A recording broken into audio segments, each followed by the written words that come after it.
The following podcast contains spoilers and adult language. Listener discretion is advised. The Showdown Podcast with Corey and Vic. The debate on what movie is better, Corey's choice versus Vic's choice. They each plead their case and try to destroy the others. It's a combat of subjective opinion. I'm Brad Scott, your impartial judge, and as always, my say is final.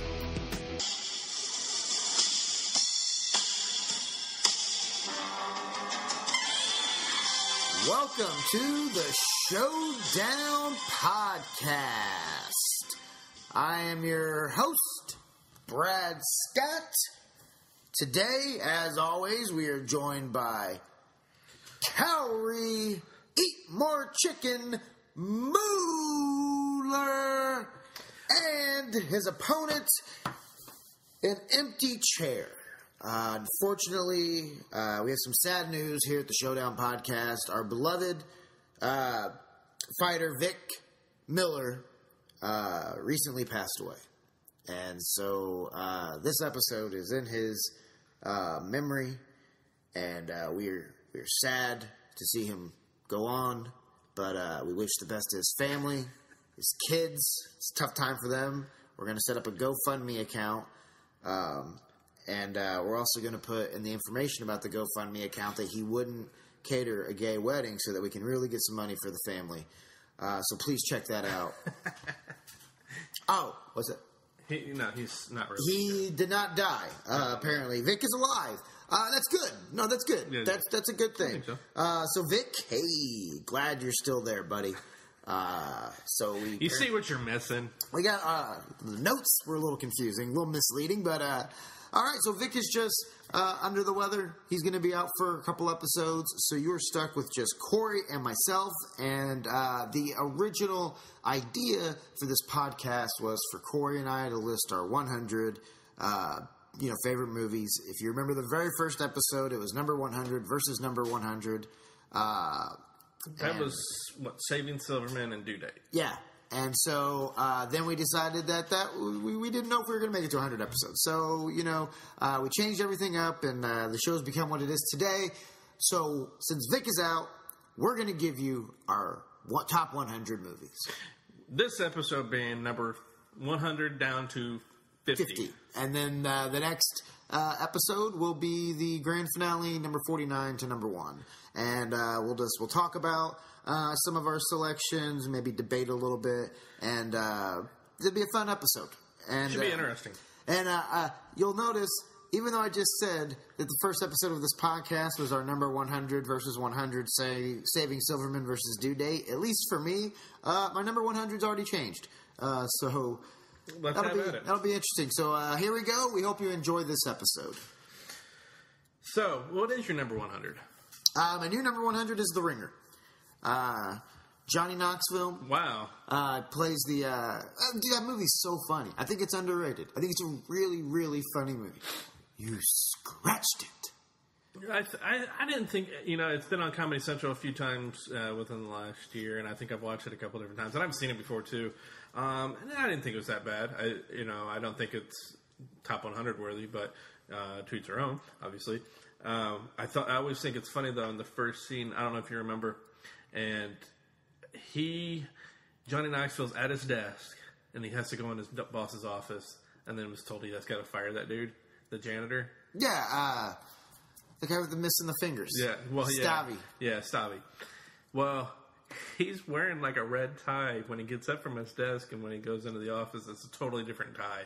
And then it changes back to the red tie. I always noticed that, but not that that's a big deal. But I just think. No, I thought it was a funny movie. Yeah, I really did. Yeah, it's not bad. My number 100, obviously, as we've already said, is Due Date. So yours stayed the same. Yeah. I haven't really. Before, just a little side note. Before we decided to start recording, we did go through and make some changes in case we thought anything was out of the ordinary.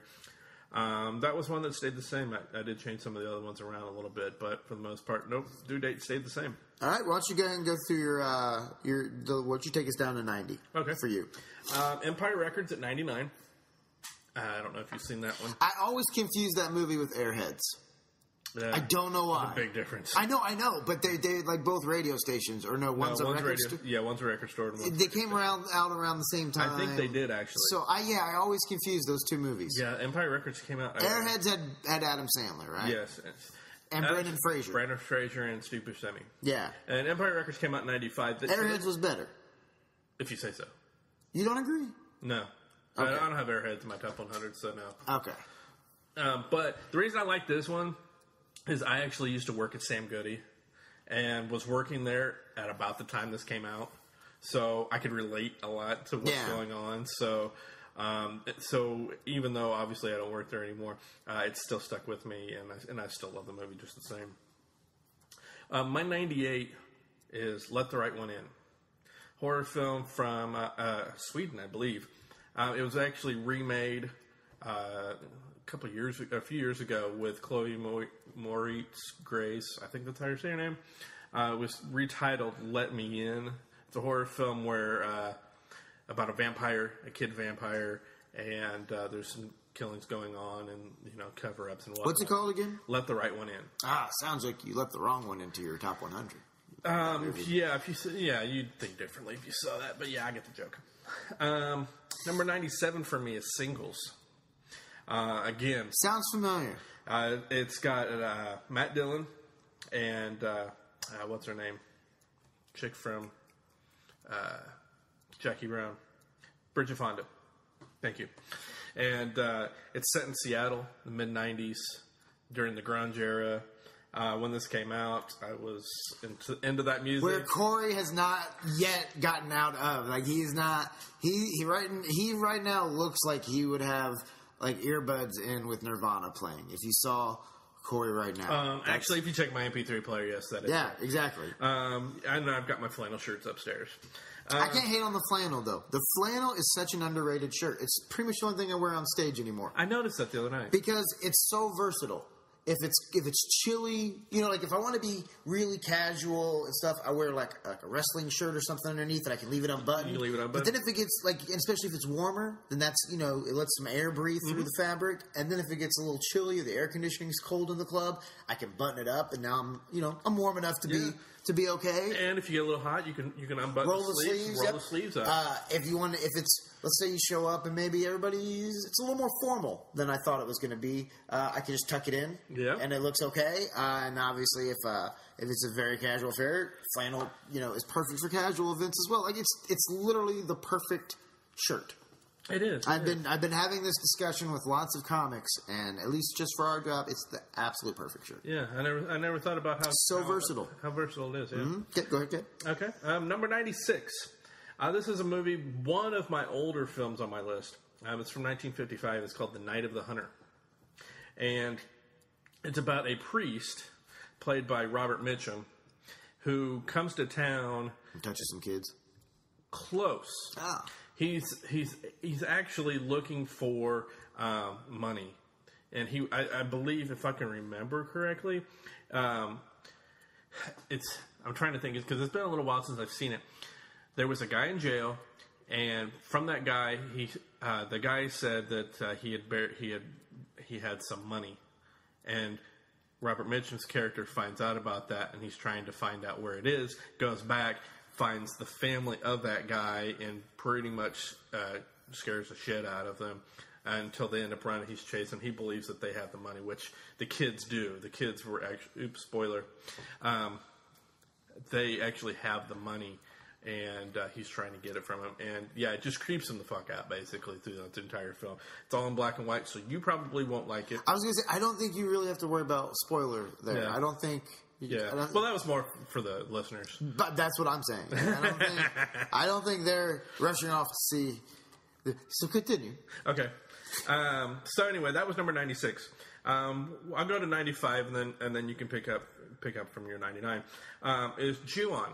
Ju-on is a Korean film that is actually the original version of The Grudge, which starred Sarah Michelle Gellar. Okay. This is the original. Now, I saw this one before I saw the remake, and when I saw the remake, it was pretty much spot on, scene for scene, the original. And so I thought the Sarah Michelle Gellar version was down to the Asian kid that sounds like a cat. Yeah, pretty much. Yeah. So I was pretty much just not impressed with the Sarah Michelle Gellar version and the Ju-on. So in Japanese, Ju-on means grudge, basically. And in America, Ju-on means every movie in Hollywood. Yeah, pretty much, yeah. So that's my number 95, and we'll go with you with your 94. With my 90, why wouldn't I start at 99? Or 99, I mean. 99, the Blair Witch Project. I know, everybody makes fun of it, but you have to remember when that movie came out, it was the first real fake documentary, documentary that tries to come across as real but isn't. It was one of the first mainstream ones that came out, and it was huge. I remember it being sold out. Like that doesn't seem to happen anymore with a whole lot of movies where they're sold out. That movie was sold out for like over a week. I mean, they had so many showings of it just to be able to keep up with the demand. I mean, and it's still, isn't it still to this day as far as like percentage? It's made more money than any movie compared its budget to what it made. That would have to do with the fact that it was shot for basically shit. But that shows how much. That to me, and I don't care what anybody says. If you watched it in the movie theater the first time, the people that were like, the shakiness gave me such a headache, I couldn't even watch the whole thing. Those are the same people that have a gluten allergy, in my opinion. It's just like, you just want to bitch to bitch. Like, you just want to complain. Like, shut the fuck. Really? You got a headache? Give me a break. I'll say this, and it's... I did see it in the theater, and we had just eaten lunch, went and saw it. I literally got sick from watching it. I don't think it has anything to do with the movie. I'm guessing probably, what did you have? Where were you? I can't imagine it was like Pita Pit or Panera. No, it was Hard Rock Cafe. Yeah, exactly. Yeah. So you had some deep fried, terrible food. I don't remember what it was. I mean, I'm sure it was fried. If it was the Hard Rock Cafe, I don't think it was a burger. I don't think you hit the salad bar. No. Oh, yeah. So it could have been your undercooked burger. Yeah. Burger. The movie's not bad. And it has some good, scary moments. And I'm sorry, but that ending, when she's running in the basement and you can just hear the audio off kind of in the distance, but you're seeing through her lens, and then she falls down as you see that guy in the corner, that's a creepy-ass scene. That's a really good, creepy scene. That movie's underrated. Okay. So moving on, 98, Batman Returns. Wow. I love that movie. I thought it was kind of before Christopher Nolan brought it back. I thought it was like the last dark Batman for a while, because that movie's pretty dark. When you think about the plot, they're kidnapping children to murder them. It's been a while since I've watched it, so I don't remember. Yeah, that's what the Penguin's big plot is. He kidnaps all the firstborn sons of Gotham to murder them. Oh yeah. So, and he's going to drown them. Like, that's the other part. He's just going to drown all these kids in this underground layer. And he kidnaps, it has Christopher Walken. Who doesn't love Christopher Walken?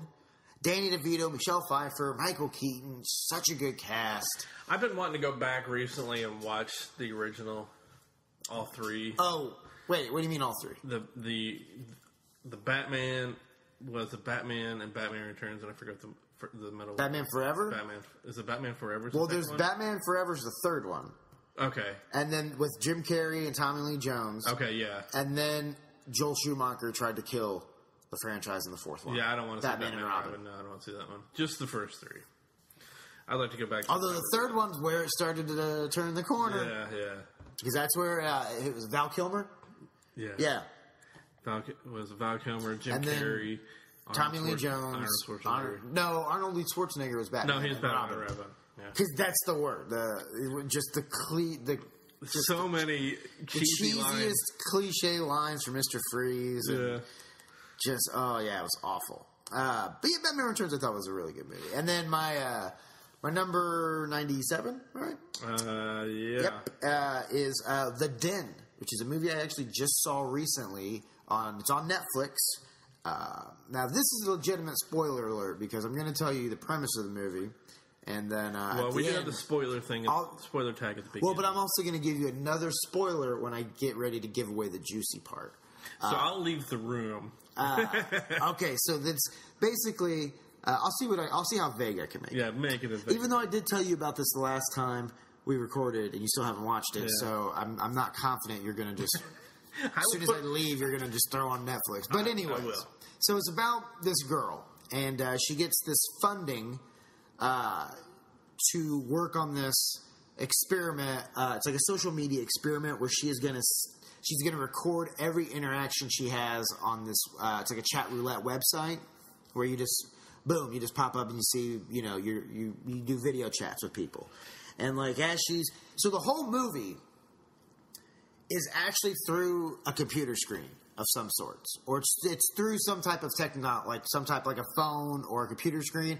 And you would think that would be really annoying or whatever. And once you kind of get adjusted to it a few minutes in, it's not that distracting, and it doesn't take away from the movie. It actually adds to it. It adds to kind of the realism. And so she's chatting around, like immediately there's like a bunch of dicks, a bunch of guys with their dicks. Like, it's really That's realistic. Why it's really real. Well, of course. I'm actually one of the penises. My acting debut. I'm the big one. But no. So she's going through, and then she meets this British lady, and she video chats with her. She meets some other people, and she, whatever. And then she sees this picture of this girl. And then she sees the girl get murdered, right? And so she then basically, the rest of the movie is all this weird stuff starts happening to her. She starts getting these messages. Things start sabotaging her life.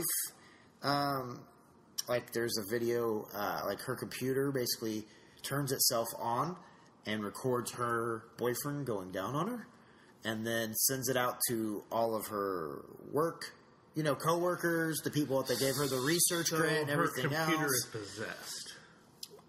That's spoiler alert. Did I just call it? No. No. That's what I thought, and that's what they wanted you to think. Actually, what you find out is all these videos and stuff it's this organization that kidnaps people, tortures and murders them, and broadcasts it on a webcam. It's like this underground, huge organization. And so they then go after her friends. They go after like her best friend and her boyfriend. And she's watching them being kidnapped, like through, like watching the video of them being taken, right. And does Liam Neeson show up? No, he does not. Oh. No. They should be so lucky. No. Then they get her, right? And they're all chained up. They're all fucking, like, there's torture. And he's trying to tell her, like, hey, don't pay attention to this. It's all a video, blah, blah. She inevitably dies, right? And the movie ends. No. Oh. This is where the movie makes a pretty big social statement, and it's pretty badass. The movie pans out, and what you see is, like, after they show her getting shot, and the very last thing is her getting shot in the head. This guy, after she's been tortured and everything else, he comes over and he shoots her in the head, right? Uh-huh. And then it zooms out, and a thing comes on and says, you have just watched whatever her name, Amanda's journey. To watch new journey, click here. And you realize that the entire movie, you weren't watching it in real time.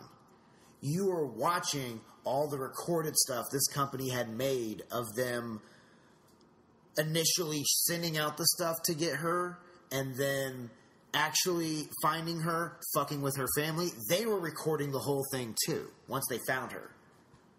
And so the whole thing has already happened, and she's been dead this entire time. You just watched the last moments of her life. So now they're going to come kill you. And it's a guy sitting at a computer, like a normal guy, like a suburb dad, and he's sitting at a computer, and then his son walks in, and he's like, oh shit, and he like clicks it down. And his son's like, what are you doing? He's like, oh, nothing. And so you realize, like, this is just sick entertainment for the upper echelon, rich, white people. And the other thing is, when it shows, like, how, like, if you like this video, watch this one. Yeah. It shows the British girl, too, that she had made that, like, connection with. Yeah. So you realize that they found the British girl through her, and then she is more than likely dead as well.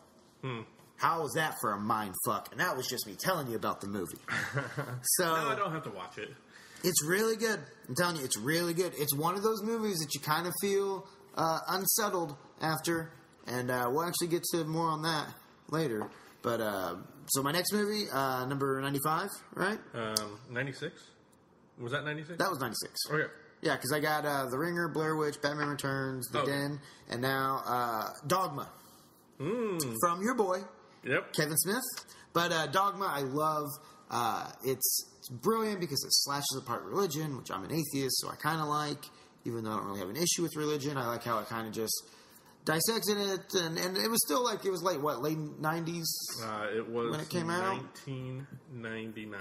Yeah, so they still had to put in, they had to make it good at the end. You know, good had to trump over evil at the end. But you could see what Kevin Smith was doing through the whole movie. It was just brilliant. The only thing I didn't like is Alanis Morissette. As God? Yeah. Why? I just don't like her.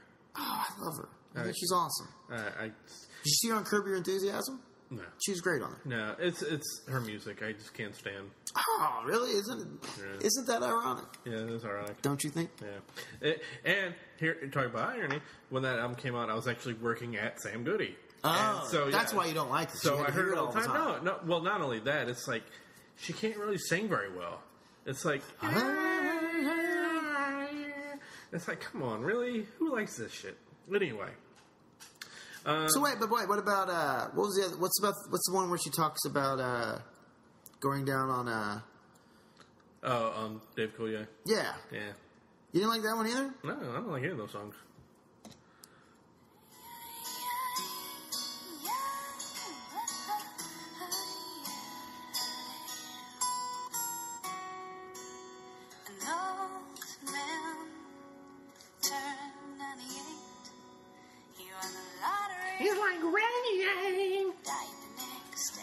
I can see that. I can. Yeah, that's fair. I mean, that's subjective, but it's fair. Yeah. All right, so let's go to I guess your. No, go ahead. Keep going. You go to 90 or go to 85. Yeah, go to 85, and then I'll go back with my 94 and go to 85. Okay, so my 94 is Wanderlust. Good movie. Paul Rudd and Jennifer Aniston. Yes. And one of the best characters ever. The guy that plays kind of the leader.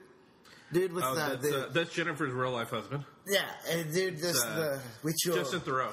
With your two-way pagers and your Nintendo Power Gloves and your VCRs.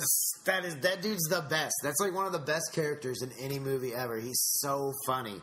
And yeah, I thought, because all you ever see is people always say this, and it's just like when they say that Saturday Night Live isn't funny at all anymore. It wasn't as funny as it used to be. People say there's no originality in Hollywood. There's no original movies anymore. All they do is remake the same old stuff. That was an original movie. Yeah. Wanderlust. That was an original idea. It was a great movie. You want to know something funny too? Don't tell me it was a remake. No, it wasn't. Okay. If you watch the Blu-ray version, they've got a second version of the movie. Mm-hmm. It's totally recut. It's somewhat interesting. Really? Yeah. I want to watch that now because I love that movie. Yeah. It's not as long. I think it's only... it might only be like an hour long, mm-hmm. but it's different. It's a lot different? Yeah, because they include a lot of outtakes. A lot of, second versions of scenes, and it's really interesting. And it caught me off guard, too, because at one point, Carrie Kinney, who was on Reno 911, she's one of the people that are at that home. Yeah, she's the one that's that talks to Paul Rudd while he's pooping. Yeah. Yeah. And I was totally shocked by it because I didn't expect it, but total topless scene. I was like, oh, nice! Wow, did not see that coming. Would have been better for someone else, but okay. Yeah, I was actually hoping for the Jennifer Aniston one that was allegedly shot, but no go on that. But yeah, I like that movie too. My next movie, number 93. Jerry Maguire. Yeah. You don't like Jerry Maguire? I mean, come on. The first time I saw it, wasn't bad. Sports agent. I mean, it's kind of has sports tones in the movie. It's funny. You had the kid. It's a good movie. Just a good movie. Yeah, it's one of those. It's one of those that I don't think I've watched a second time. There are two other... It's directed by Cameron Crowe, which I've got a couple of his films on my list. Actually, no, I've only got one, I think, on my list. And it stars Tom Cruise, who actually stars in my number 92 movie as well, which was War of the Worlds. the Tom Cruise 2004, I believe, version. And the reason I liked it is because I remember it was like one of the first horror movies I'd seen in a really long time that like I actually, or sci-fi, I guess, whatever. I actually was kind of like, I don't know, I was kind of creeped out by it. I thought they did a really good job of making it seem believable and realistic with the way it looked and everything else, and those sounds of those horns that like the big tripod things make, you know, where they're like about ready to attack. It was a good sound to use. I've only seen a good tone once. Had a good tone. That scene where they're like, when it just starts killing everybody and you see people's reaction, like, I thought it was really well done. I liked it when the giant iPod came out of the ground. Oh wait, that was Scary Movie 4. Never mind. That was obviously not an honest mistake. Number 91, 1 hour photo. Robin Williams at his creepiest. Yeah. Movie is so good, and I guarantee so you, underrated. 90% of you don't even know what it is. And you need to go figure out where you can watch it. I don't know if it's on Netflix or whatever, but go find it, go watch it. Robin Williams plays kids back in the day. When you wanted to get pictures and wanted to take pictures and everything else, you couldn't go, oh, no, look, your eye was closed. Well, let's do it again. No, you had one shot, and you didn't know how it was going to turn out until you actually went and got them developed, and you had to use a guy at like a retail store, or they used to even have dedicated places that would do nothing but develop photographs, and it used to sometimes take a week. You could even take them to Walmart. Yeah, and it would take, sometimes it would take like a week, and then they got the 1 hour photo labs, and those were huge, and he plays a guy that does that. He just develops pictures, but he becomes obsessed with this one family to the point where it gets a little bit scary. And it's just such a good movie. It's nothing you would think of out of Robin Williams, but he just shows how versatile that guy was, and at the same time, how kind of fucked up he must have been, how much stuff must have been going on with him in his own head for him to be able to get to like a dark point like that. Good movie. Mm-hmm. Number 90, Basketball Diaries. Leonardo DiCaprio sucks a dick in a train stop. That's what that movie should be called. That's why you like it. It's a good movie. It's a really good movie. It deals with addiction, and I remember it was just one of those movies that when I watched it, it was just like the first time I watched it, it was just like, holy shit, like this is kind of reminding me of, I want to make sure I don't have it on my list somewhere else. Kind of remind me of Kids. Mm-hmm. First time I watched Kids. Which actually I should have probably had on my list somewhere. Who knows? I might just sneak that one in, and if I see a movie I'm embarrassed to say. But no, it was just one of those generational movies that you always remember the first time you saw it. Kind of has that impact. If that makes sense. Okay. What did you think of it? I've seen it once, and that was years ago. I don't really remember much. Mark Wahlberg is great in it. They're kids. Like that's the other thing is like you see a very talented cast who hadn't really gotten their big breaks at that point. I have the soundtrack. Really? Yeah, I know. Surprise. It's kind of a... Yeah, actually, it's actually my wife's, but there's some decent songs on there. I think there's a couple Pearl Jam songs on there. Oh, that's right, yeah. I'm wearing flannel. So number 89, The Pursuit of Happiness. Will Smith. Yeah. Oh, my God. One of the most touching movies ever. Like if you don't choke up a little bit at some point in that movie, you're heartless. Like you don't have a soul. Yeah. Again, that's one of those ones that I only saw once, but it just wasn't enough to hold my interest to want to see it a second time or say, hey, if that comes on again, I'll watch it. I think being a single parent who has struggled financially, I think I can relate. Because it's like, if I didn't have a supportive family, my daughter and I might be homeless. Yeah. And it's an underdog story too. Yeah, but it had Jaden Smith in it, though. Yeah, but he was, so young. He wasn't annoying. He wasn't a douche yet. No, I'm just kidding. He seems like a good kid. All right, my number 88, right? Yeah. Is Juice. Juice. Know the Ledge. Huh? Know the Ledge. Know the Ledge? Oh, yeah. Juice. Tupac, Omar Epps. That one dude that was in a few other things, like maybe an episode of The Cosby Show or something. And then the fat dude that was also in Fat Beach and some other stuff later on.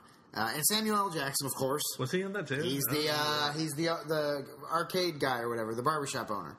Wasn't Dr. Dre and Ed Lover in that too? No. They weren't? No. You're thinking of Who's the Man.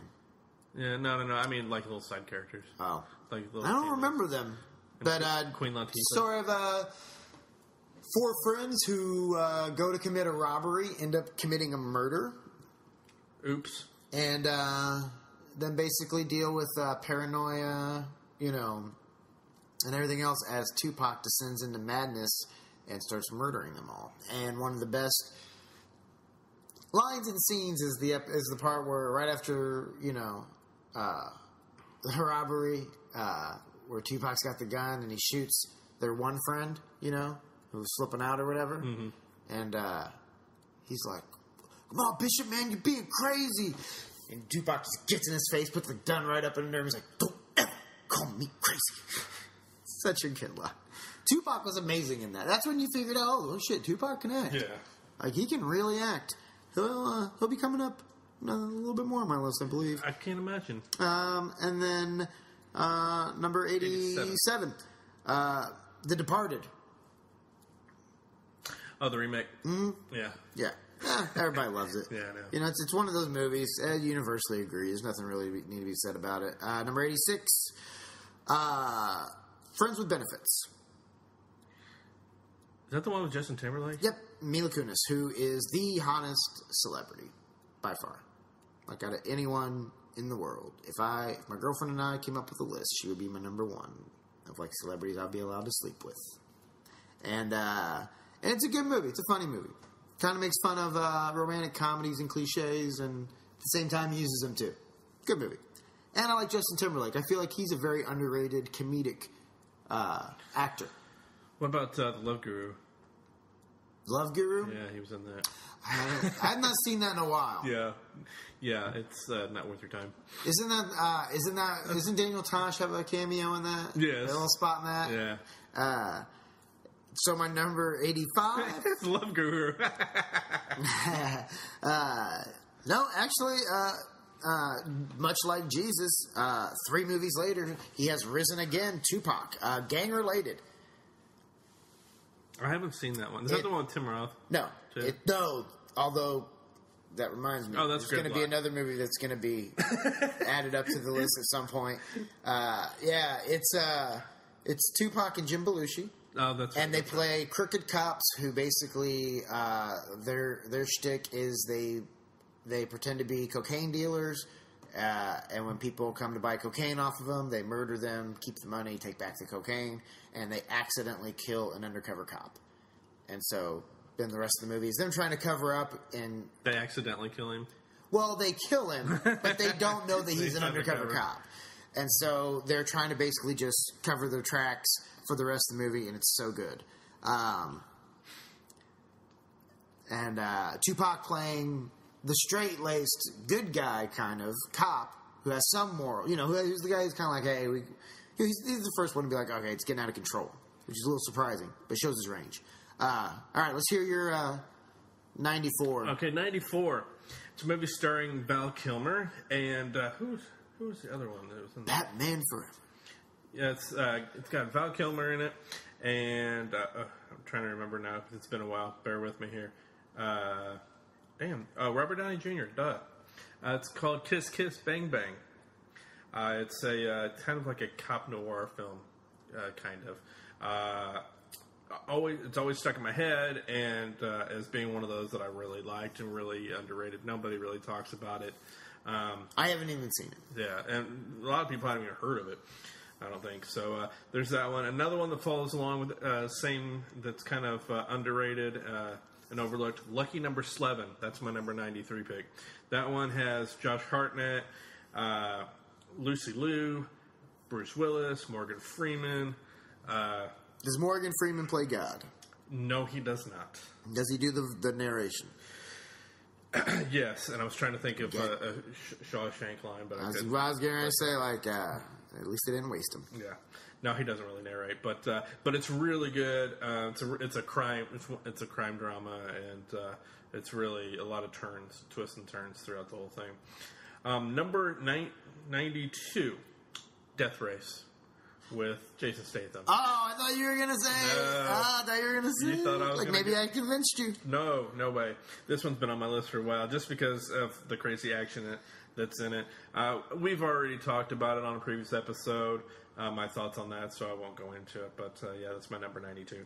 Number 91, which might surprise people because everybody puts this really high on their list.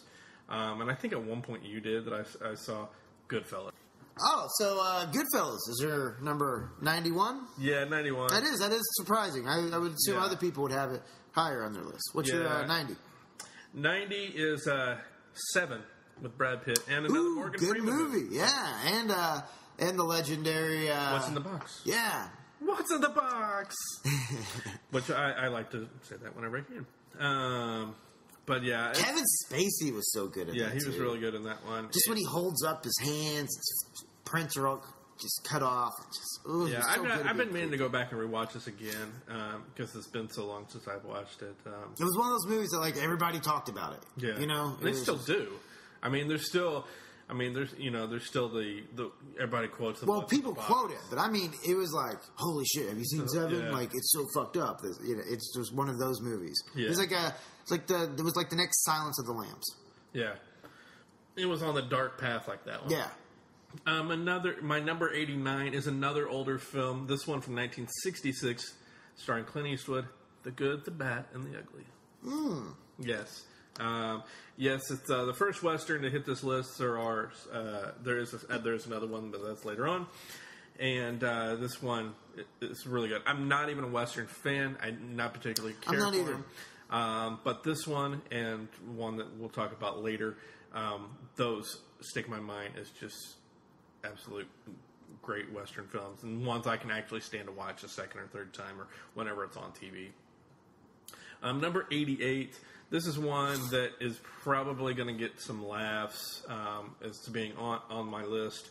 But I'm going to preface it by saying when it came out, I was under the influence watching it in IMAX 3D. And this one is The Amazing Spider-Man. The newer one with Andrew Garfield. Yes, the first one, not part 2, not the second one. Second one was awful. No, the first one was pretty good. Yeah, everybody gave it shit. It was like I thought it was fine. But I thought it was better than all 3 of the other Spider-Mans. Yeah, I loved it, and especially I think a lot of it had to do with seeing it in IMAX. Apparently there were some flaws that people were seeing as far as, the lizard looks stupid and blah, blah, blah. It's like, I thought it looked great. I don't know what y'all were seeing, but we walked out of there, came home. This was right before Dark Knight Rises. Is that the third one? Yeah, that's the third one. Right before that came out, I said, that's what they have to step up to that level of Amazing Spider-Man because I just thought it was that good. You're like, and if they don't, I might go into a theater and shoot a bunch of people. Well, I wasn't going to go that far, but yeah, it was just like that's where they've got to be. It was very comic bookish, and hey, let's not forget it was a comic book. Yeah, you know, sure, there's some things that they had to alter for the screen, but people forget that too much with comic book movies. Yeah, it's like, that looked dumb, or why would they do this? It's a freaking comic book. Get over it. So, that leads me to number 87. Actually, there's really no lead in. You've already talked about it. It's Dogma. Yeah, great movie. So, we won't talk anymore about that. Number 86, I go back to 1985, The Breakfast Club. Oh, wow. Yeah. I actually saw bits and pieces of it when I was a teenager and whatnot, but never really watched it all the way through. It wasn't until after I'd already graduated that I actually watched it all the way through, and I've seen it several times since then. That's when you developed your crush for Emilio Estevez. That's right. You know, you can't get by that Letterman jacket. So yeah, I mean, that I certainly like that one. So number 85, Total Recall. With Arnold Schwarzenegger. Oh, the old one? Yes, not the new one. The new one, I'll say this, I'm not particular to remakes, but the new one isn't that bad. It actually, I've read the book, and the remake actually is somewhat close to the book, more so than the original, but the original It's just so freaking out there, and it's just so campy and crazy that you gotta love it. So, and I always have, always will. So that's my number 85. I'll go on, and I'll go to number, I guess, 75. My number 84. As a kid, I was really partial to films that had ensemble casts. Mm-hmm. Clue was one. It's a weird thing to be into as a kid. I know. It really is. But I think what it is you're so comfortable seeing all these different movie stars, and they're always the star, and then there's always these side characters and people you don't really know. But with this movie and some of the other ones, it takes all those stars and puts it all in one movie. It's like, this is amazing. So my number 84, Cannonball Run. Never seen it. You've never seen it? You got to check it out. It's obvious. It stars Burt Reynolds, and yeah, it'll be my den. Yeah. What? Oh, then you'll put it on the list and you'll never watch. No, I will watch that. I will tell you. I'll watch that this week, just for you. I will not watch Cannonball Run, but go ahead. But it's about it's a race from I think it's from like New York or New Jersey, somewhere around there, all the way to California. It's a cross country race, and everybody's got different cars, and so it's a ripoff of Death Race 2000. It's like Death Race 2000, except there's no actual killings. It's a comedy. Burt Reynolds, Sammy Davis Jr. I think Joe Namath has got a cameo in this one. Daisy Duke from the Dukes of Hazzard is in there. So it's one that's always stuck with me, and always been a favorite of mine. Okay, number 83. This one, again, I should say that a lot of these picks are probably going to surprise people, so I'm not going to say that before everyone. But number 83 is Hot Rod, starring Andy Samberg. Andy Samberg, yes. Andy Samberg, Bill Hader, and I laugh at this movie every time I watch it. It's just so freaking funny. It's so crazy and ridiculous that I can't help but love it. Number 82, Oscar winner, 2004, Crash. Starring a very big ensemble cast that, again, Brandon Fraser, that we already talked about earlier. He's in it. I can't remember who else. With Jennifer Garner, I think, is it? Yeah. And then there's so Mos Def. Yeah, there's so many people in this movie. I like the idea of taking these different lives that have Don Cheadle, yes. These people that have all these different lives and don't even know each other. Then all of a sudden they start intersecting with each other. Their paths all intersect. Not even Matt Dillon. Yes. So that's why it's been one of my favorites. It's kind of moved down the list. It started up much higher. Matt Dillon goes from raping what's her name to being like the hero. Yeah, that's what I'm saying. It's just got all these twists and turns. Like at one point, there's the gangbanger. You think that you start to hate him, and then at the end, he ends up. His whole character becomes a 180, and you're like, oh shoot, I kind of feel bad for him now. So it's just one of those things that I liked about it. Number 81, Return of the Jedi. My first, the first science fiction film I get. No, I guess Total Recall is kind of science fiction too, but first Star Wars film anyway. Really not much you can say about it. Everybody knows this movie, but so I'll carry on to number 80, Lost Highway. David Lynch's Lost Highway. This movie is so fucked up. If you haven't seen it and you watch it for the first time, you're not going to understand a lick of what just happened. You're going to say, what the fuck just happened? Because that's what we said. We kind of looked at each other like, I don't get it. I've seen this movie about 4 or 5 times, and every time I watch it, I start to understand it a little better. It's just, I can't even go on to explain it. Bill Pullman's in it. He gets a package on the front door, doesn't understand what's going on. He's being watched. He doesn't realize it, but he's being watched by somebody. Patricia Arquette plays his wife. She dies, and he gets framed for it. He's got no idea how it happened, but it turns out that he did do it. It's just, the whole thing is just so fucked up. It's hard to explain it. Hell, like I said, you watch it the first time, you don't even understand it to begin with. So, I suggest everybody take some time and watch it at some point. Number 79, it's another comedy. It's Old School. I think this one pretty much has got to be on everybody's list.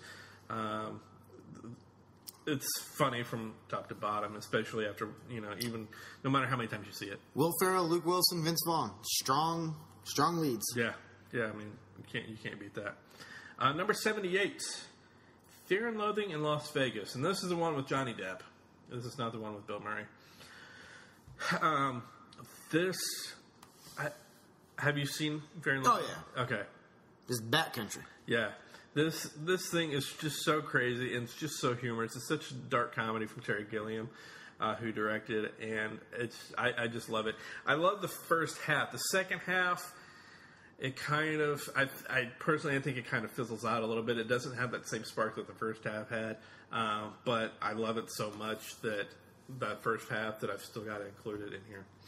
Number 77, Office Space. If you've ever worked in an office, you can relate to a lot of the stuff that goes on here.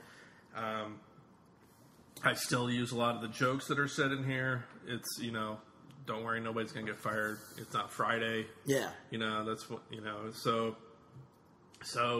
I can just relate to a lot of it, especially working in an office. Speaking of Friday, that is my number 76. Which Friday. one? Friday. The original? The original. With Ice Cube and Chris Tucker. Seen this thing so many times, and always not sober. Yeah. For the most part, it's just like that was always our go-to movie. It's like, let's watch Friday. Okay, it's either that or like two other Friday After Next or Next Friday. Yeah. So that one, there's so many quotable lines in the film. It's just absolutely hilarious. And finally, my number 75. This is another one of those films that was on that list of movies you just had to put in when you're sitting around hanging out with your buddies. Grandma's Boy. Oh yeah, I love that movie. Yes. Yeah, I think it's pretty high on my list too. So such a good, so funny. Yeah, it's everything about it. Yeah, it's absolutely hilarious. You can watch it over and over again too. Yeah, and there's even stuff that's hidden in the background that you may not notice the first time, but you say, oh wait a minute, look, like Nick Swardson on. Actually, it was on Adam Sandler's. On one of Adam Sandler's CDs, Gay Robot. I don't remember if you remember the skits that Nick Swardson did as Gay Robot.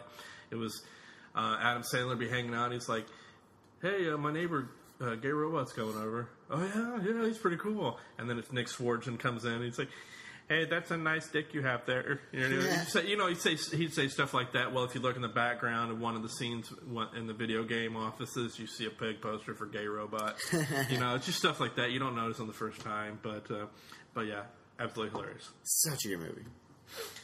Okay, so I'm on 84? Yeah, I think so. Yeah. The Karate Kid. Okay. Not with Jaden Smith. No. Not with Hilary Swank. I don't think that would make any list. With Ralph Macchio. That is the only Karate Kid. He is the man who will fight for your honor. He'll be the hero you've been looking for. I don't think Karate Kid made my list. Oh my God! Wax on, wax off. That part is funny. The whole movie is just amazing. Come on, wax off is funny. It even holds up now. I watched it last summer. I was in a hotel in Texas, during the day, and it came on Spike TV or something. Yeah. And it holds up. It's a good movie now. It's not, even though it's still cheesy 80s and everything, but it's still a good movie. Number 83, Rocky 3. Clubber Lang, Thunderlips. The Rocky movie where he gets his ass whooped. First time Rocky really gets his ass whooped. See, I'm not big on number 3. Number 1 I like number 4 obviously because that's everybody loves that.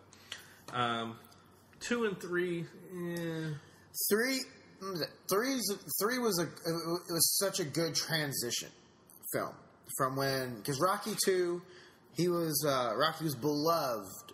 3 is when they introduced him as he became an icon, and they basically were going off of kind of real life where Stallone was at that point. He was becoming an icon, and the Rocky movies were getting bigger than movies themselves.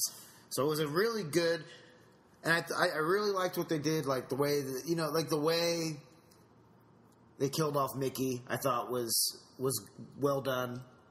Having him die, before the big fight and everything else, and it's the redemption story of himself. He has to redeem himself, That's the movie that made Hulk Hogan.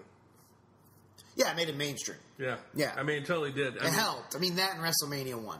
Yeah, well, that's what got him. I think that's what shot him into stardom on WWE, or at the time WWF, because he wasn't that household name yet. He had done that. He had gone back to, I think, AWA. He wasn't in WWF just yet. I think when the film came out or just after it, that's when Vince signed him. And then that's when they took off. Look up the year the movie came out. All right, hold on. Keep talking. Well, wait, actually, I guess if I click on it, I probably should tell you. If you put your... there you go. Came out... 82. Yeah, so yeah. Yeah, that was about 2 years before Hulkamania. Yeah, so Vince used that as... No, I'm sorry. No, that was right when... Yeah, that was right before. Because 83 was WrestleMania 1. He'd already been the champ. So this must have been right before he beat the Sheik. I think what happened was... I'm trying to remember, because I just saw this... or I heard him on a podcast or something. He had been the champ, then gone back. He had dropped the title, gone back to AWA or one of those other smaller league or federations. Not federations, but you know what I mean, associations. Territories, thank you. And then when the movie came out, Vince is back on the phone, So yeah. So that's what... He's still a star. Yeah, oh yeah. He saw the potential there, so... And then the Sheik is actually... Side note, funny thing, the Sheik is actually who helped Hogan in this whole... If it hadn't been for the Iron Sheik, Hogan wouldn't have had that, because Sheik dropped the title to Hogan. Oh, yeah. Yeah. I was just... I say that because I just watched the documentary. He's one of the most hated heels ever. Yeah, I just watched the documentary on Iron Sheik and catch it on Netflix. Great film. I highly suggest it if you're a wrestling fan to check it out. But back to your list. All right, number 82, Happy Gilmore. Okay. Yeah, movie I watched probably over 100 times in high school. And it's a movie that still to this day, I haven't watched it in a while, so I bet if I go back and watch it now, I'm going to think it's hilarious, Just, it has everything. Kind of interesting. Has Apollo Creed. I mean, you got Apollo Creed with his hand. Yeah. It's just, the whole movie was just funny. It was honestly, it was when we all agreed that Adam Sandler was just funny. Yeah. It was before there was all the hatred for him. And granted, he's put out some awful movies. But if you had a chance to get paid $20-30 million to go take a dream vacation, you would have no problem making those shitty movies too. Yeah. So let's get off your high horse and everything else. I think a lot of people give him shit too about it because they want the Billy Madison. Yeah, they want the Happy Gilmore. He's evolved. He's got a family. He wouldn't be funny being these characters anymore. He wouldn't be. It's not. Yeah. He's not young enough. Those characters are 20 something. Yeah. He is now in his late 40s. Here's how you know you're growing up. When you start to look back and start to agree with Eric from Billy Madison.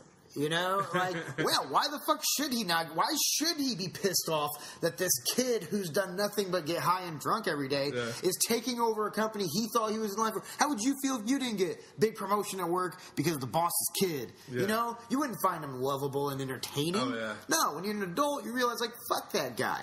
Same thing with wrestling. Totally agree with Macho Man Randy Savage in the Mega Powers feud. I'm like, you know what? Hulk, that was his woman. Why? You're being a little creepy. The Hulkster. When you're a kid, you see things differently. When you're an adult, you see things a little more realistically. So, I love Happy Gilmore. I think it was before, Adam Sandler had aged out of that character. Mm-hmm. It was right in the prime of that character.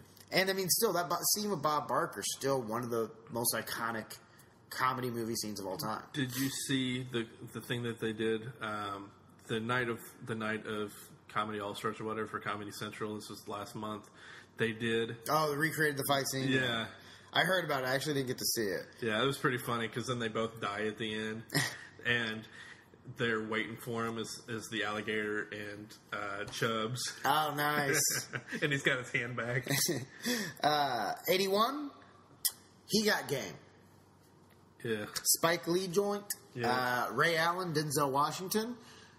Jesus Shuttlesworth. Basically...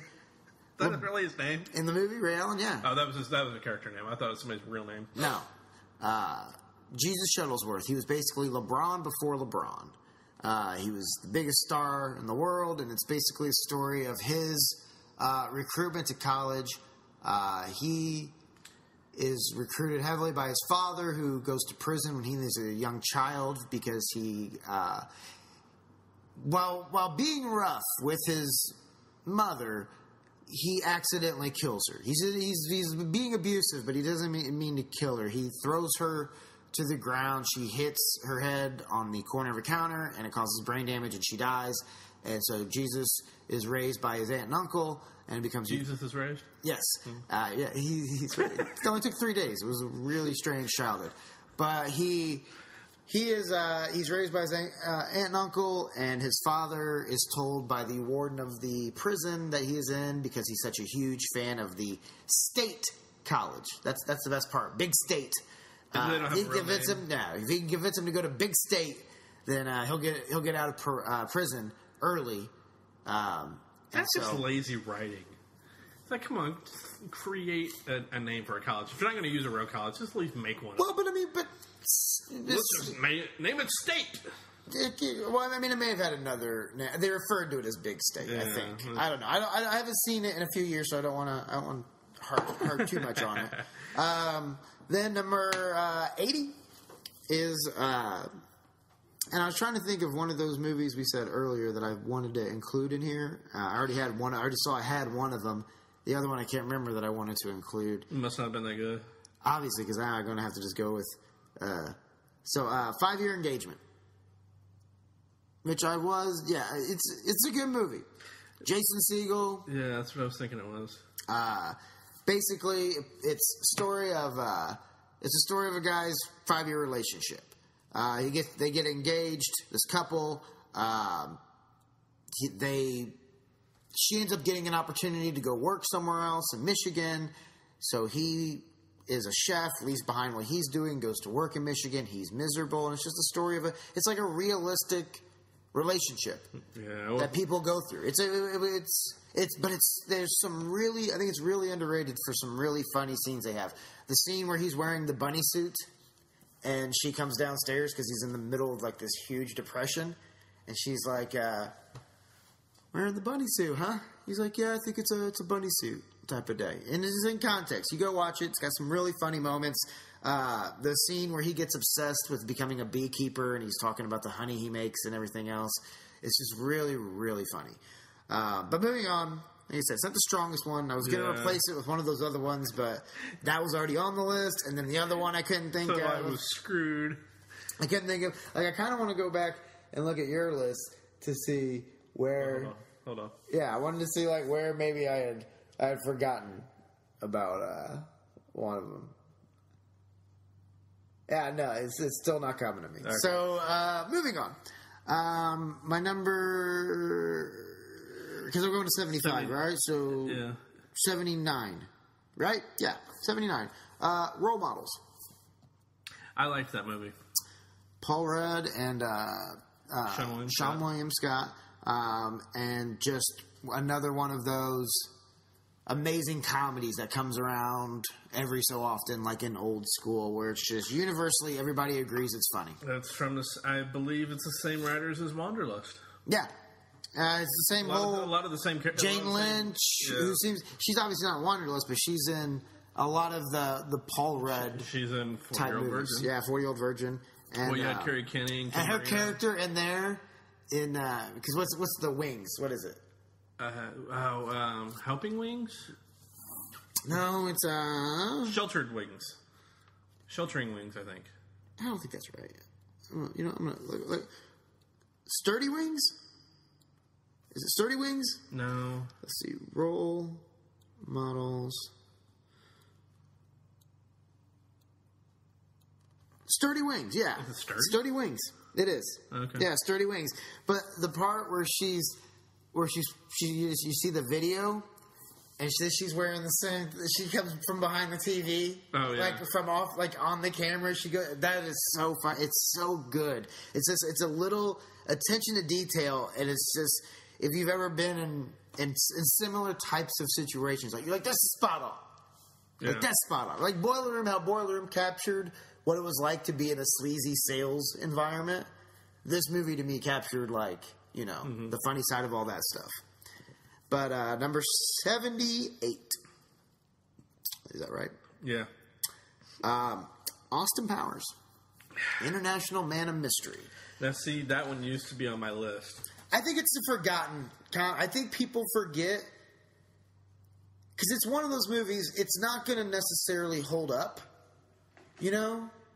Like, it doesn't. You can't watch it now, but you have to remember for its time, it was huge. It was so funny.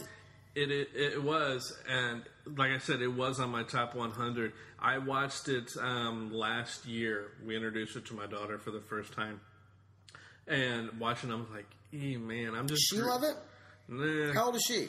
She's 12. Okay. I think my daughter would love it. I actually might show it to her. Because, I mean, you got to remember, it kind of snuck up out of nowhere, too. Remember? Like, when it came out, like, people weren't... It wasn't like, oh, it's this huge movie coming out. Mike Myers was... I mean, he was a big star from, like, Wayne's World and stuff, but it had been a few years since Wayne's World, and then, like... I just remember, like... everybody... Once you saw it, you were just like, oh, my God. Like, how did I not know about this? I saw it twice in the theater, if that says anything. Do you remember when the sequel came out? Yeah. And honestly, I probably could have put the sequel above this. I actually like the second one was my favorite with Heather Graham. Yeah. But I remember when that second one came out, I remember being in line for hours to get tickets to go see it back then. That doesn't happen nearly as much anymore. No. But I remember, I can remember having to, we had to get there. I think we went to like a 7 o'clock showing on like a Friday night, and we had to get there at like 4 o'clock and get our tickets and then you had to wait like over an hour for them to get, everybody into the theater, and it was a madhouse. Yeah, I mean, like I said, it was on my list, and then after watching it last year, I was gritting my teeth at a lot of the jokes. I didn't find them that funny. I even thought a lot of the jokes were very timely, meaning that at the time, they were funny, but now... Well, but that's it. I know, but that's what I'm saying. That's why it took a hit for me. Yeah, that's because it was a topical comedy. It's like a Naked Gun. Yeah. Naked Gun doesn't hold up now. Yeah, because the jokes are outdated. Yeah. You also have to remember a lot of the jokes from Austin Powers got ran into the ground by everybody else parroting them. Yeah. That you kind of like they take the blunt of it for starting it. But in fact, they were kind of the pioneers. That movie was a pioneer for a lot of jokes. There's still a lot of things. Anytime somebody says $1 million, what's the first thing you think of is putting your pinky up to your fucking mouth? Yeah, I gotta admit I do too. So it's an iconic movie. And the next film I have on my list, number 77, is along those same lines, Tommy Boy. See, I don't find a lot of the jokes in there very timely. So I think I love that movie too. It didn't make my list, but it is one that if it's on TV, I'll watch it. Yeah, and it's still funny, but there's also still some parts that now I look at as kind of cheesy because of how the movie's probably 25 years old now. I think David Spade actually just posted something recently that within the last couple of weeks saying it's like the 20th anniversary or something like that. Yeah, it's an older film, but it's a good movie. It still holds up. It was sad. I think I loved Chris Farley, but I also thought his movies were a little overrated. I didn't think he had that many great movies. I thought Tommy Boy was the best. And Black Sheep's okay. It's okay, but it's almost a carbon copy of Tommy Boy. In a way. I mean, he's the brother of a politician. In a vague spectrum, Yeah. The movie itself is different. I just didn't think the movie was nearly as strong. And, I didn't like Beverly Hills Ninja. I don't even think I've seen that all the way through. I wasn't a huge Chris Farley fan. Yeah. I liked him, and I liked him on SNL. But Tommy Boy is really the only movie of his I really, really got into. I've often said this too, especially after Grown Ups came out and naturally Grown Ups 2. Would Farley have played the Kevin James character, and would Kevin James be going, man, I wish I had a career? Yeah. Would Chris Farley be Paul Blart Mall Cop? That's a possibility, yeah. You know, it's like... No, he would have had another heart attack at some point over the last 15, 20 years. Well, maybe so, but he might not be dead either. My number 76 is... and this is in your wheelhouse. It's the Star Wars Episode 4. The original Star Wars, which makes no sense. Episode 4. But I'm sure we'll get into that one later, so we'll move on. Everybody knows that movie anyways. My number 75, The Program.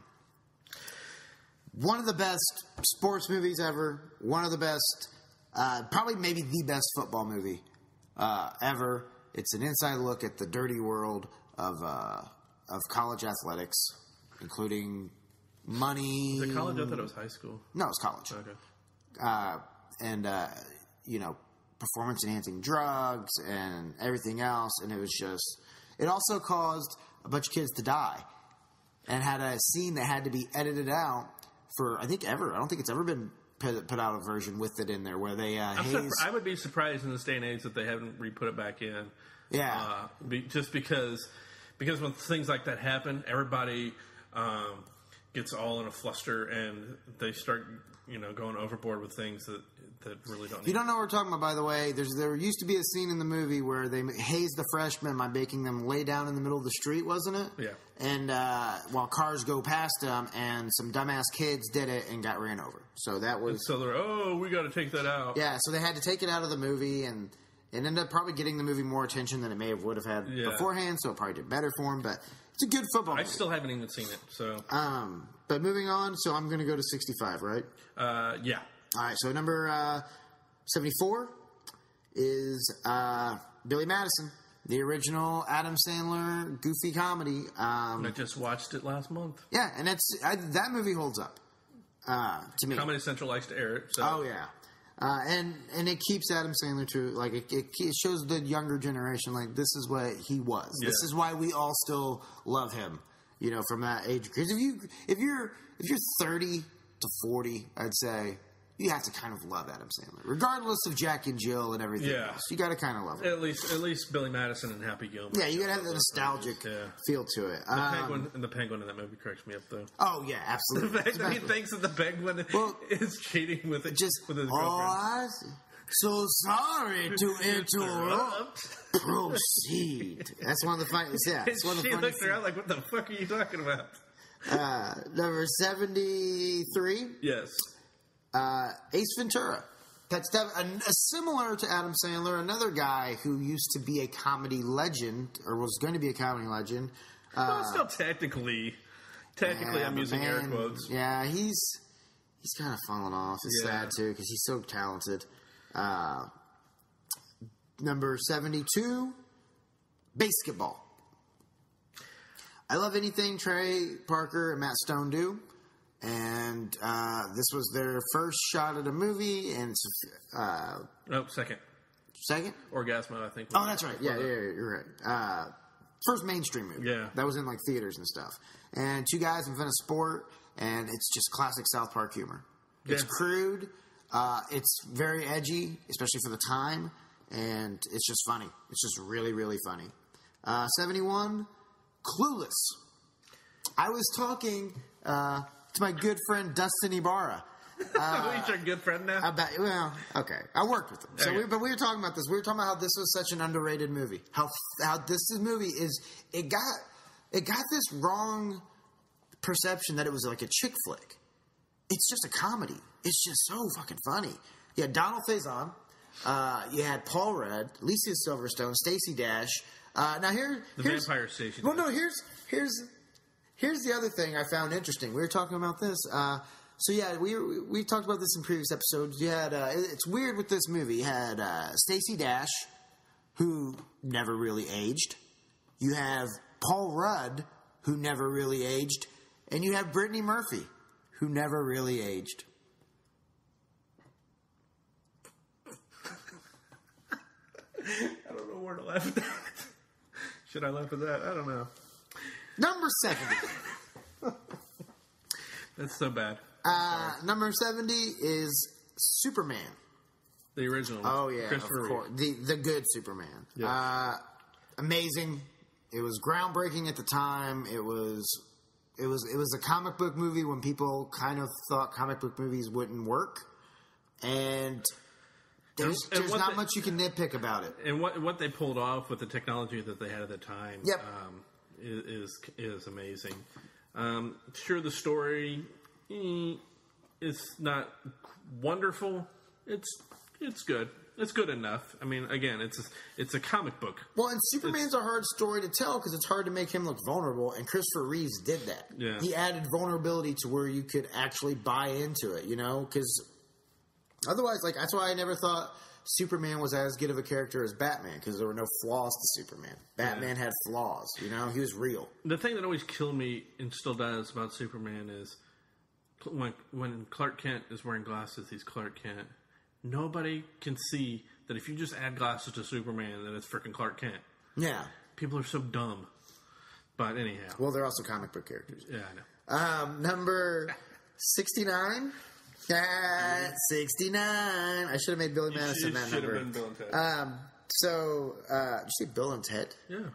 Yeah, because there's a joke in Bill and Ted's Excellent Adventure. They say 16. What number am I thinking of? 69, dude. Oh, okay.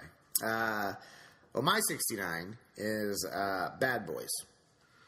Will Smith, Martin Lawrence. Now, this may be a little bit more nostalgic. That is a great movie, by the way.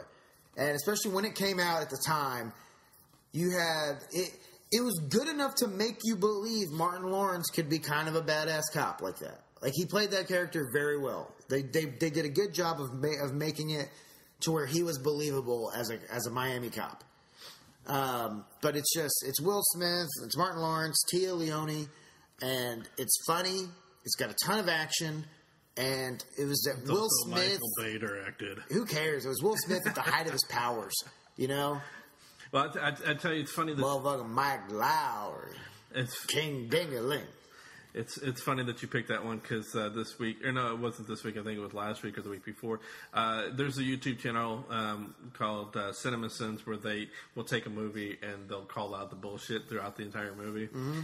Bad Boys was one of them. And it just came out last week or the week before. And you gotta watch it sometime when you get a chance. It's funny because they just start pointing out different stuff. Well, yeah, it's not real. It's not a documentary. It's meant to be funny. Well, yeah. It's not, I get it. They're not going, hey, this couldn't happen. But it's meant to be funny. They joke around. We need to do that with wrestling. Yeah, we need to watch old wrestling pay-per-views and just commentate.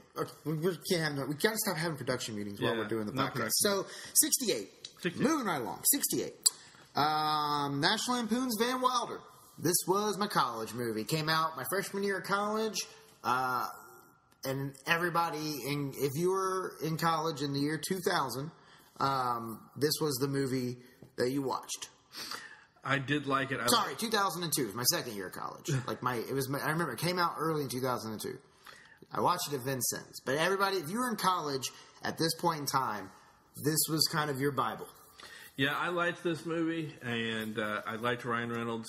Everybody gives him a lot of shit for the movies, but I did like him in this. The thing I thought though was interesting was the way he portrayed this character was much like Fletch. I totally saw Chevy Chase when he was doing this character, and I think at the time there was even rumors that he might play Fletch in a new Fletch film. So. Every time I see it, I just see Chevy Chase. Oh, I also had Cal Penn. Yeah. I think he's a guy who's underrated because I think he's extremely funny and doesn't give enough credit for being funny. Number 67, Wayne's World. What's you going to do? You have great cameo by Ed O'Neill as the psychopathic donut store baker. You have... Just the whole movie, it has, it's just, everything about this movie was so funny at that time. This was the first real absurd comedy I saw. All right, number 66, Boys in the Hood. Boys in the Hood are always hard.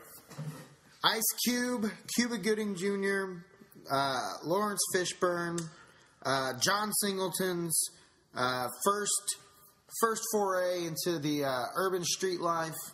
Tupac Shakur was actually originally he wanted to originally put him in Boys in the Hood. I think it was going to be Ice Cube's part, maybe, but no, actually, he was going to play. I think he was going to play. Was it Cuba Gooding Jr.'s part? No, I think he was going to play the dude that was Islamic, that had converted to Islam. That you're thinking of Menace to Society. You're right. But no, it's a classic movie. It's a good movie. It's nowhere. Have you I don't watched think it's it recently. Huh? Have you watched it recently? Yeah. Okay. And it still holds up.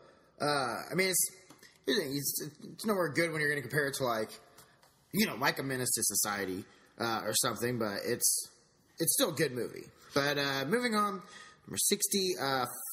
65 is Hellboy. Wow, that's surprising. I love that movie. I watched it for the first time, because what year did that come out? I didn't see it initially when it was in theaters. I didn't see it in theaters. 2004. Yeah, I watched it around 2006 when I was going through a lot of personal stuff. And for some reason, the movie always made me feel better. I don't know why. It was a weird thing. Made you glad that you weren't from hell? I think maybe. Or maybe it made me wish there were monsters that would come and tear apart Indianapolis. But there was something about that movie that was just soothing and comforting. And I just used to watch it all the time. But, yeah, love that movie. Didn't like the sequel that much. Yeah. I thought it was okay. But the first one, it's just great comic book movie. Funny. Ron Perlman is man. The dude can do no wrong. Even though I've never watched Sons of Anarchy in my life because I hate motorcycles. But yeah, that's number 65. Okay, so my number 74. This one is an older film, not as old as some of the other ones, but it's from 1975. It's starring Al Pacino, Dog Day Afternoon. He plays a guy who robs a bank and is holding hostages. I don't want to spoil this. As to why he's robbing the bank. When that movie came out? 1975. Yeah, I think people have kind of ruined their chance. Okay. He robs the bank because, shocker, he's gay, and his boyfriend is wanting to get a sex change. Ah. So, yeah. Hoo-ah! Hoo-ah! So, yeah. So that was... so it made... He doesn't kill anybody. He doesn't want to. And that's not revealed until the end. So now your kind of feelings start to kind of change a little bit when you find that out. So it's kind of it's a really good movie. I really enjoyed it. Number 73, Harlem Nights. Ah, classic. Yes. This one still holds up. I watched it again last year, and not only is it funny, but it's just. It's also very serious at times too, and great cast: Red Fox, Richard Pryor, Eddie Murphy. There's 3 comedy legends right there. Well, 2 at least, and 3. Yeah, and then of course all the side characters as well too. I mean, it's just an amazing movie. If you haven't seen it, check it out. Number 72, Life of Pi. This one fucked me up. Because after you watch it, and I'm like, okay, nothing big deal, and then you find out at the end that did it really happen that way, or did it happen another way? And it's like, oh, that's one of those that makes you think. But obviously, it didn't happen that way. Well, obviously, there wasn't a tiger on a boat with him, along with a giant whale that he saw, or an island that ate people. Like that obviously, it was the situation he came up with his mind to justify murdering that guy that murdered his mom. Yeah, but I just thought it was. But you don't even realize that that's the case. Up until the end, you're thinking that's the way it all happened. Well, no, but don't act like it's this big mind fuck where you're going, was it or wasn't? No, you know. I just thought the ending was really good. And but number 71, Alfred Hitchcock's The Birds. Movie scared the hell out of me when I was a kid. This one did freak me out. That scene where they walk in and the guy's got his fucking eyes poked out and shit, early on. Ugh. Yeah, I mean, I watched this. The first time I watched this was probably not even 20 years ago. And when I got done watching it, like a day or two later, I go out. I left my apartment. I go outside, and where I was parking my car was underneath one of those little, like, a shelter type thing. And I swear to God this happened. This is only a couple of days after watching it. I go out there. There's birds are dive bombing me. And, of course, the only thing I could think about was this damn movie. So because of that, that's kind of stuck in my head. I know it's kind of a lame excuse for liking the movie. But also that scene where, like, they're in the school or whatever, and then there's all the birds are just out on the... Yeah, I mean, there's some great shots. It's just, that are really... In any other movie, wouldn't, you'd be like, oh, a bunch of birds. But in this, just with the... I think combined with the music, it's just a really... Very ominous. Yeah, crazy. Number 70. This one took a bit. It wore on me a little bit. I saw it in the theater for the first time it came out. It was like, it was all right. But I've seen it several times since then on TV. And every time I like it more. Dinner for Schmucks. Yeah, it's a good movie. Paul Rudd and Steve Carell. Yeah, it's funny. And it's hilarious. Lucy Punch is downright hilarious as the psycho ex-girlfriend. If you haven't seen it, definitely watch this. It's so freaking funny. Number 69, and I think actually going back to that one, I think that's from the same people that do Role Models and the writers of Role Models and all that too. Yeah. So it's still the same family. Number 69. Scott Pilgrim versus the World. Now, this one I think is underrated as far as this was a comic book originally, and still is. But I think it's pretty underrated. A lot of people don't like Michael Cera. Is that where he fights the girl's ex-boyfriend? Yeah. I didn't care for that movie. Yeah. So you see, a lot of people don't care for it. I didn't even finish, but I didn't finish watching it too, so I shouldn't say. Maybe it was the timing as well, but I just remember turning it on, getting maybe 20 minutes in, and just being like, that's kind of boring. Yeah, I've seen this movie several times, and I just get a kick out of it. Number 68, Field of Dreams. Oh my God, that would be like number one on my least favorite movies ever. Oh. Now, this one ranks up there with probably my favorite baseball movie. And I think I first watched it when I was in high school. But like I watch it so many times, and then it's just that scene at the end when he's talking to his dad, and it's just like you can't help but to get a little misty eyed, except for you apparently. Have you seen How High? Yes. You know the part. Do you get misty in that movie? No, but you know the part where like he has to watch Field of Dreams, but he smokes the weed.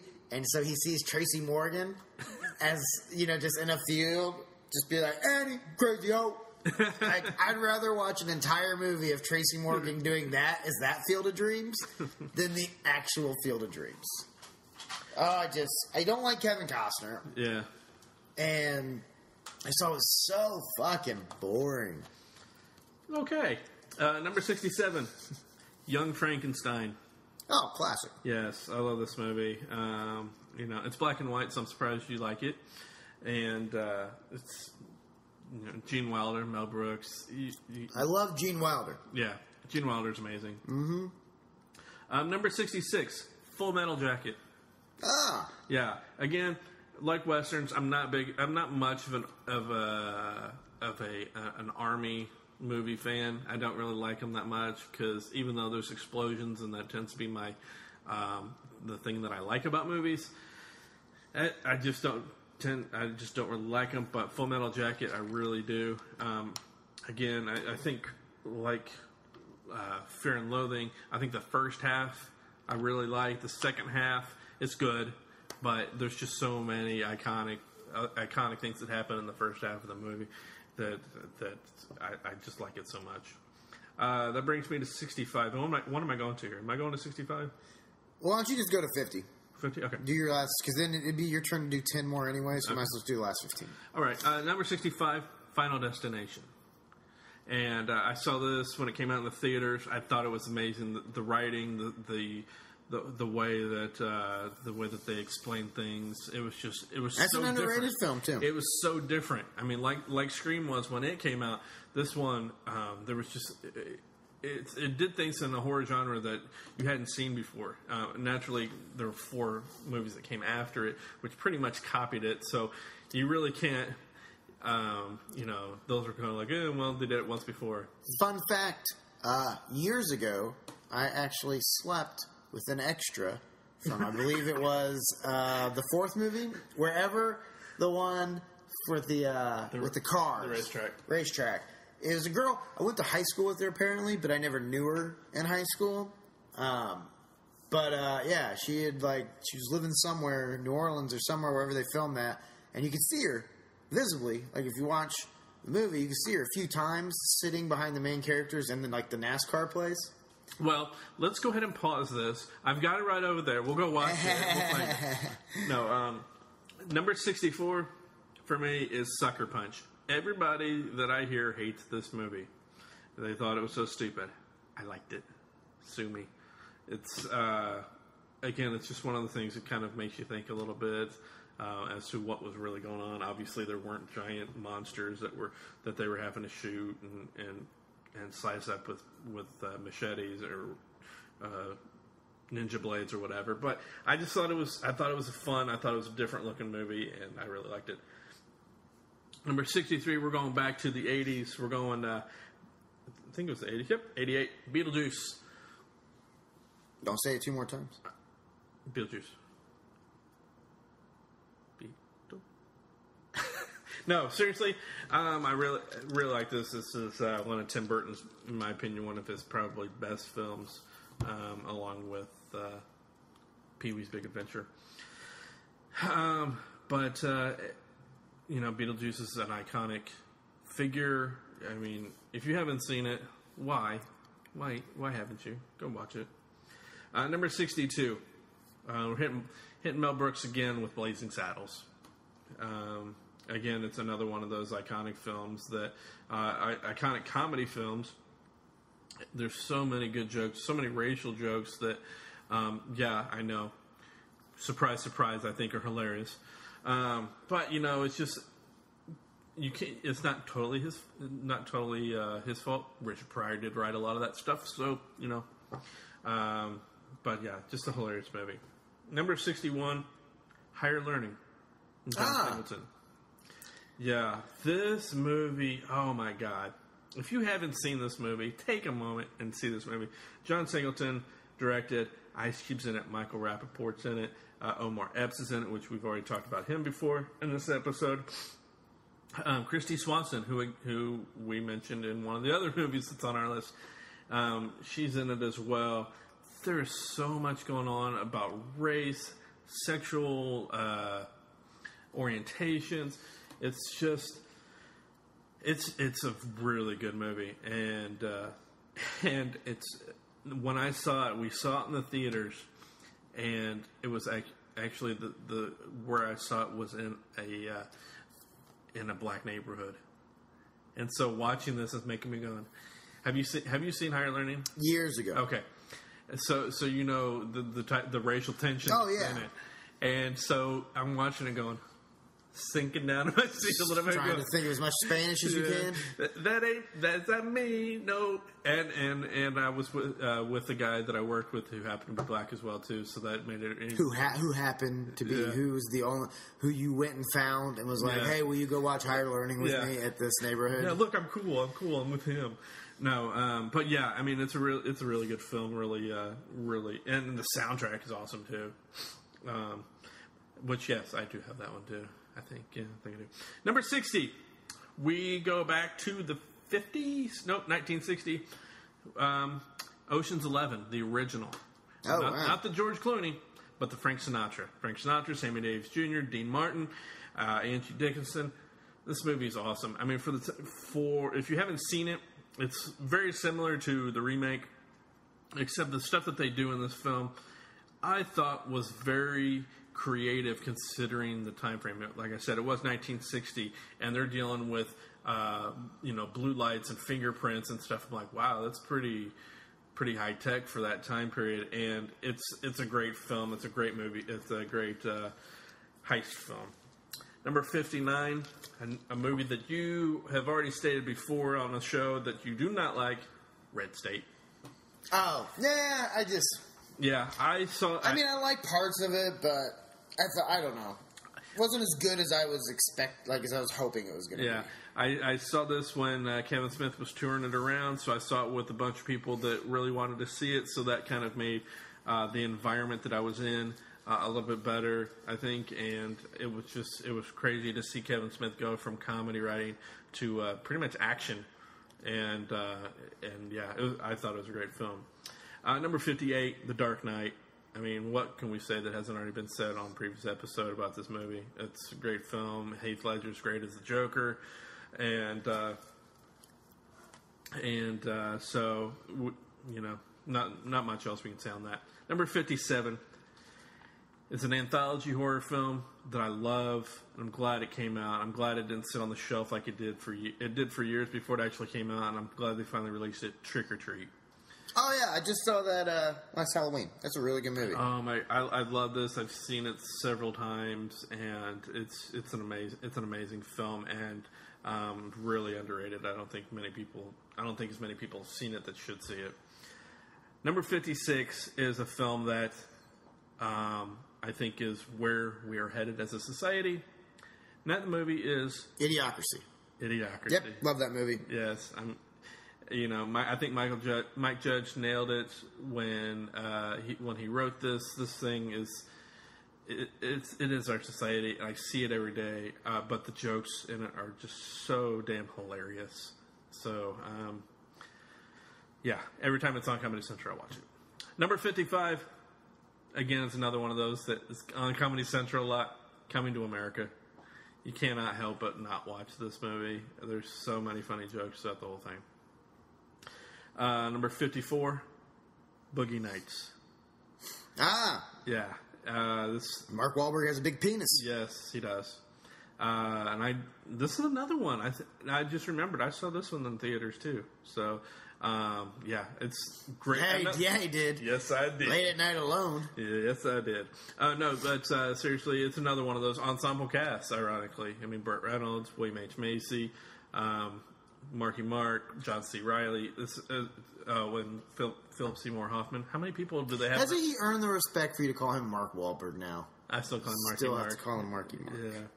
But how many people... There's a lot of people in this movie that have three names. John C. Reilly, William H. Macy. Those aren't three names. Those are just names using an initial. Yeah, but they don't... They use it's not William Henry Macy. It's William H. Macy. Yeah. That's the same John Christopher Reilly. You don't call him William... C. You don't call him William Macy. Maybe his friends do. Number 53, Talladega Nights. Another John C. Reilly I did not like that movie the first time I saw it, but I liked it more the more I saw it. Oh yeah, that movie I die laughing every time I watch it. Number 52, Empire Strikes Back. Another Star Wars movie in here. No surprise there. Yeah, I think that this one is better than the third one. Although I hear a lot of people say that the third one is I think they say they like the third one better than the second one. But, you know. Wait, what do you mean? I mean 6 better than 5. Yeah, you gotta be a little more specific. Yeah, well, I meant. I thought out of the original, I thought Empire Strikes Back was the best. Really? Yeah. It was the darkest. It was. I like that. It was gritty. It was, but I think because I'm not going to... I'll wait and I'll say that later. Number 51, Caddyshack. Another comedy with a great cast. Chevy Chase, Bill Murray, Dangerfield, a gopher. So, yeah, I love that movie. I remember watching that as a kid.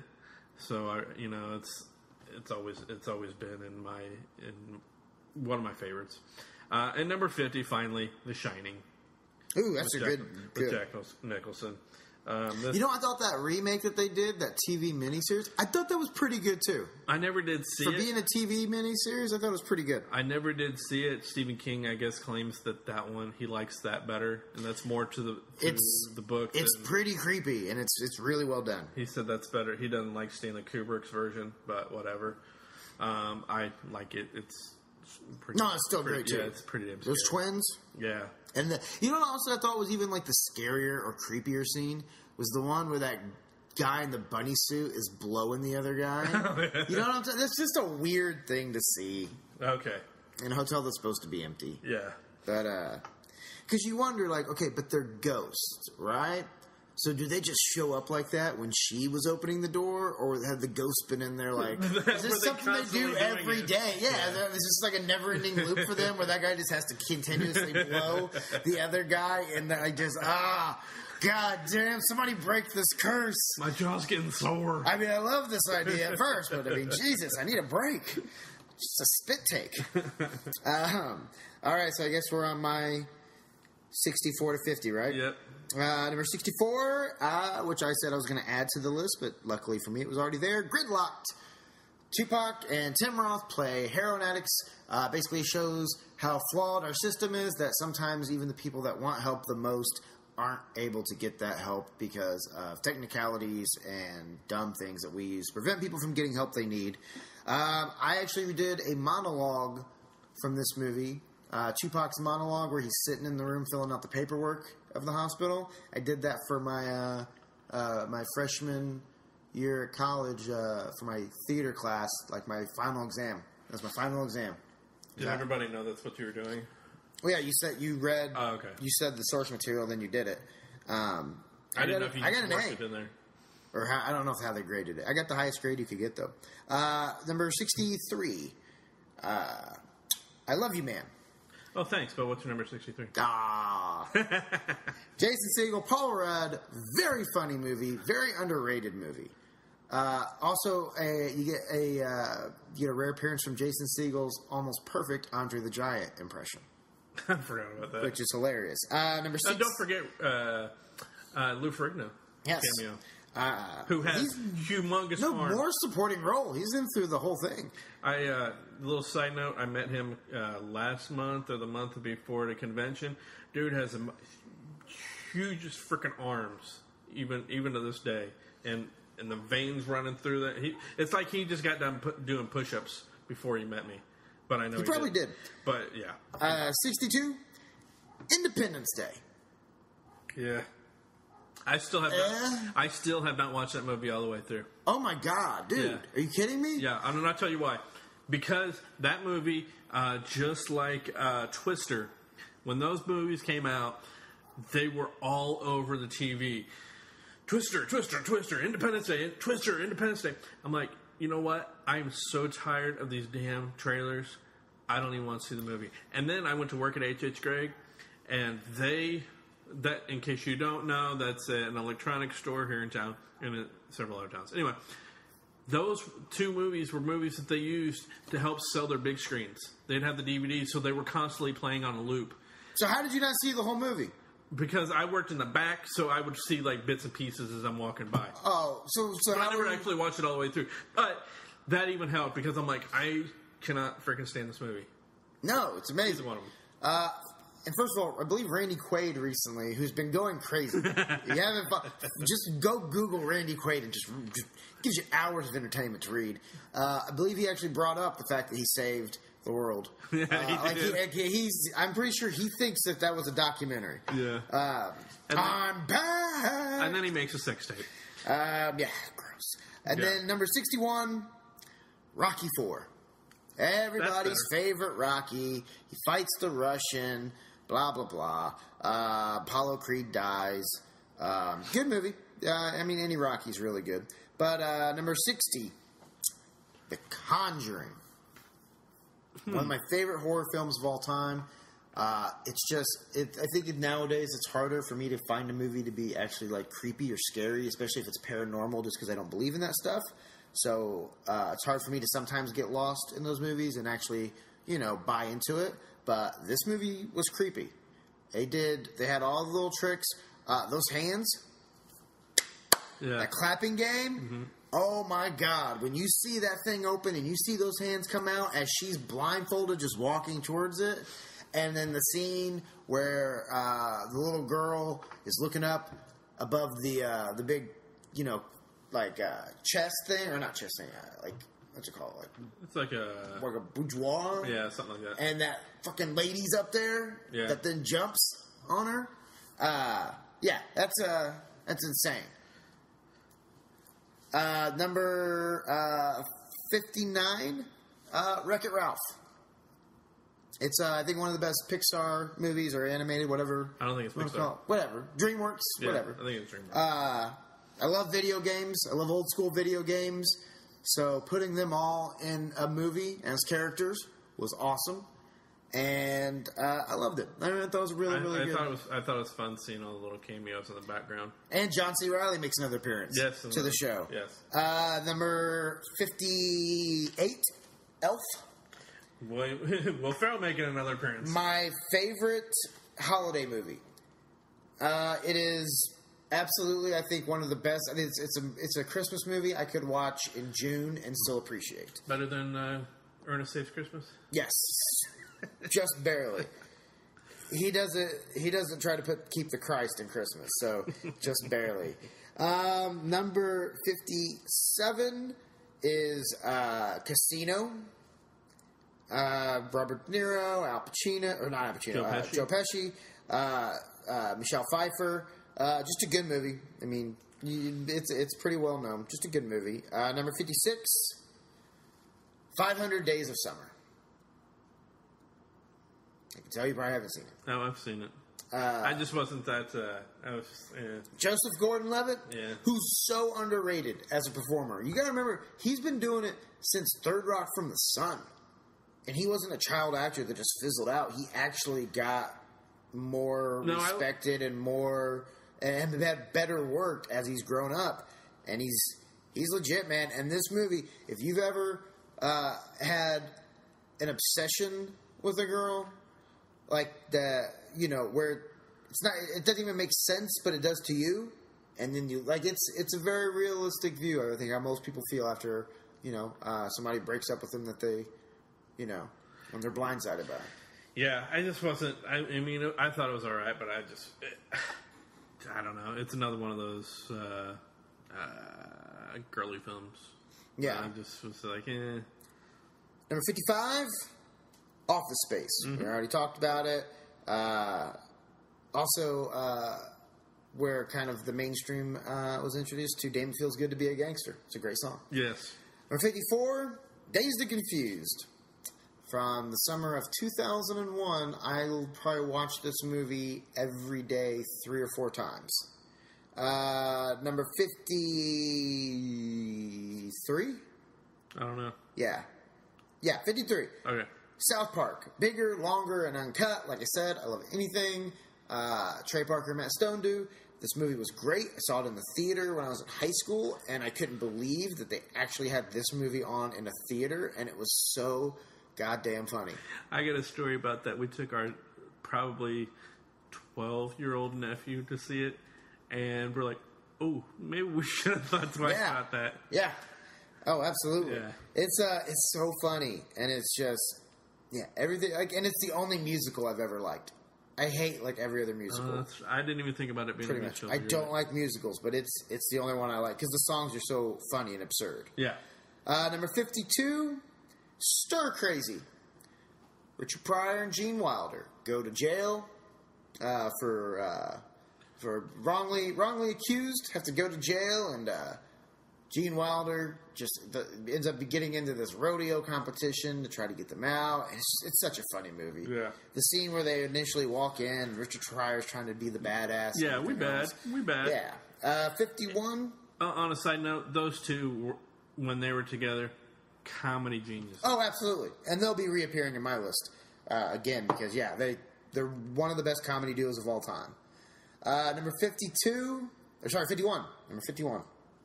Get Him to the Greek. Russell Brand is one of the most underrated comedic actors. That dude is so funny in everything he does. 50, Rocky Balboa.